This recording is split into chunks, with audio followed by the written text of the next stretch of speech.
Welcome to the presentation of our work on improving the usability and user experience of the Swiss Internet Voting Interface. I am Karola Marky from the Telecooperation Lab at Technische Universität Darmstadt in Germany, and let's start. Switzerland is located in Central Europe. It has a population of about 9 million people. In general, voting channels in Switzerland are decided by the canton, and in 2008, the canton of Neuchâtel introduced internet voting for expats. In 2019, 12 of 29 cantons permitted internet voting. Up to 20% of residential votes were cast online, and up to 70% of expat votes. Switzerland also follows the principle security before speeds. That means that Swiss elections have to use a system that implements some security requirements that are demanded by the Swiss jurisdiction. So how does internet voting look like? First of all, the voters use their own devices, such as their computers or their smartphones, to cast their votes. The votes are transmitted over the internet and stored in an electronic ballot box. Once the election is over, all votes are tallied and the result can be announced. Now that sounds pretty easy, but there actually are many things that can go wrong here. For instance, there might be malware on the voter's computer, or a man-in-the-middle attack during the transmission of the vote. And that means that the vote in the ballot box server might not match the voter's intention. And these problems can propagate to the election result and in the worst case even flip an outcome of an election. And even if there are no attacks in place or whatsoever, there could be other problems. In general, once the voter has sent their vote, they don't know whether that indeed reached the ballot box server, because the voting system and the internet are basically a black box for the voter. And in order to mitigate the attacks earlier, actually not to mitigate them, but to basically make them evident and also to provide transparency, the research community has proposed the concept of individual verifiability, and this provides means to the voters to inspect their vote into the electronic ballot box so they can check whether the ballot that is recorded there matches their intention and whether everything is well. To provide individual verifiability, Switzerland, for instance, uses the Neuchâtel Protocol. Other protocols used in Switzerland are, from a cryptographic perspective, a little different, but they have the same user experience. The Neuchâtel Internet Voting Protocol provides individual verifiability based on so-called code sheets. Before the election, each voter receives an individual code sheet over a trusted channel, and Switzerland uses postal mail. It is important that the content of the code sheet is not shared with the voting client, otherwise the voting client could cheat successfully without fearing detection. So how does it work? First of all, the voters authenticate somehow. Then they make their choice. In our case, we choose the election for the intergalactic president, and of course, we're gonna vote for Stafford Beaverbrook. Then we transmit the vote encrypted to the voting server. But the voting server is not inserting it into the electronic ballot box yet. Instead, it answers with a verification code. Now the voter has to locate this verification code on the code sheet and see if the voting option that is listed next to this code matches to the vote that they intend to vote for. In our case, this is true because 1337 is the verification code for Stafford Beaverbrook. Now we have to confirm to the server that we have done this verification, and we do this by a confirmation code. So, first of all, we have to locate the confirmation code on our code sheet, and then we enter it to the voting website. The voting server checks the confirmation code, and if it is correct, it enters the electronic vote into the electronic ballot box. But here again, there are things that might go wrong, and therefore the voting server also confirms this insertion of the electronic vote to us by a finalization code. This finalization code again is listed on the code sheet. The voter has to locate it and has to compare it. And as you can see, there are a lot of additional tasks compared to traditional paper-based voting that the voters have to do unaided. I would like to stress this unaided now, because the intention, like the choice that the voters mark, is secret because of vote secrecy, and therefore it is really hard to delegate this process.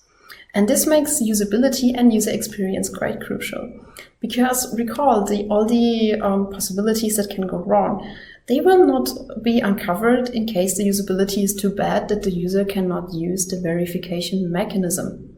That means bad usability and user experience can substantially weaken security. And Verena will tell you now about our methodology and how we investigated the Swiss voting interfaces. To evaluate and improve the usability of the Swiss voting interface, we conducted 3 iterative studies, the first of which was an expert evaluation. The expert evaluation consisted of 12 experts from different areas. They went through the complete voting process and voiced all their thoughts, questions, and concerns as experienced from their HCI, psychology, or design perspective. The responses of the experts were categorized and used to inform the creation of an intermediate redesign. This was analyzed in an exploratory study with 36 participants. The exploratory study served 2 major aims. The first was to receive feedback on the intermediate redesign, and the second was to measure how effectively participants were able to detect incorrect votes. Again, all the findings and results from the study were used to inform a redesign. This again was evaluated, but before going into detail in the study, I would like to give you 2 examples how the redesign was actually developed and what it looked like. The complete redesign is available in the supplementary material of the paper, but here are 2 snapshots. The first concerns the code sheet. What you can see here is the original Swiss code sheet that has a procedure indication on top. Yet, this procedure is not complete, as the user is required to leave the indicated procedure to compare the verification codes that are shown below. Furthermore, there are no instructions pointing the user towards the step. This was noted by many of the experts in the expert study and also made some of the participants in the exploratory study overlook the verification codes. To address the issue, we redesigned the code sheet and it looked as follows. First of all, we visualized the procedure by having numbered steps as marked in green on the left-hand side. Furthermore, we added step-by-step instructions for each of the tasks that the user had to complete. And finally, we added information on how to behave if an incorrect vote was detected. Here's a second example. It concerns the website. The original Swiss website has been adapted to look realistic for a German election. But what you can see here is that there are multiple tasks on one page. First of all, the user has to compare the verification codes, and then second to enter a confirmation code before proceeding. Yet, only the entering of the confirmation code is needed to proceed with the process. Again, this was noted by some of our experts and also made some of the participants in the exploratory study overlook the verification codes completely. To address that issue, we split the task in the redesign, so that each of the pages equaled 1 task. Furthermore, we asked for the comparison of the verification codes directly so that they were hard to overlook and that the comparison was required to proceed with the process. This redesign, the examples and also the other changes that we made were then evaluated in a user study with 49 participants. The participants were on average 27 years old. About half of them identified as female, about half as male, and 1 person as diverse. The participants' task was to verify and cast 2 votes in a hypothetical German election. To not invade the privacy of the participants were asked to randomly draw the parties to vote for beforehand. We also split the participants into 2 groups. The first interacted with the original design, and the second group interacted with the redesign. Furthermore, there were 2 rounds of evaluation. The first constituted a normal case, and the second included an incorrect vote. The second step was needed to evaluate how effectively participants were able to detect the incorrect vote using the redesign and the original. As dependent variables, we measured usability in terms of effectiveness, efficiency, and satisfaction. Effectiveness was measured as the number of people who spotted the incorrect vote, efficiency as the completion time, and satisfaction as the user's perceptions. We furthermore measured user experience with the help of the user experience questionnaire. And finally, we qualitatively explored trust in the redesign, the understanding of the process, the intention to adopt our redesign, and further feedback as provided by the participants. Across all the 3 studies that we conducted, and that included the expert study and the exploratory study, we collected a number of measures as shown on the slide. All of these and the findings that we had were used to derive some final recommendations that were not only applicable to the Swiss voting scheme, but also others. Because the presentation time is so short, Caro will now go into detail in terms of the aspects highlighted here. 67% of incorrect votes were reported by participants using the original interface, and all of incorrect votes were reported by participants who interacted with the redesign. Participants who interacted with the original needed an average 416 seconds, and those who interacted with the redesign needed 556. Although this is an increase of about 2.5 minutes, we think that is an indication that actually a complete procedure, meaning that a voter performs all steps that are needed, actually takes longer. And those who interacted with the original quite often skip the comparison of verification counts. We also asked the participants whether they are convinced that the vote that is registered in the electronic ballot box indeed reflects their intention.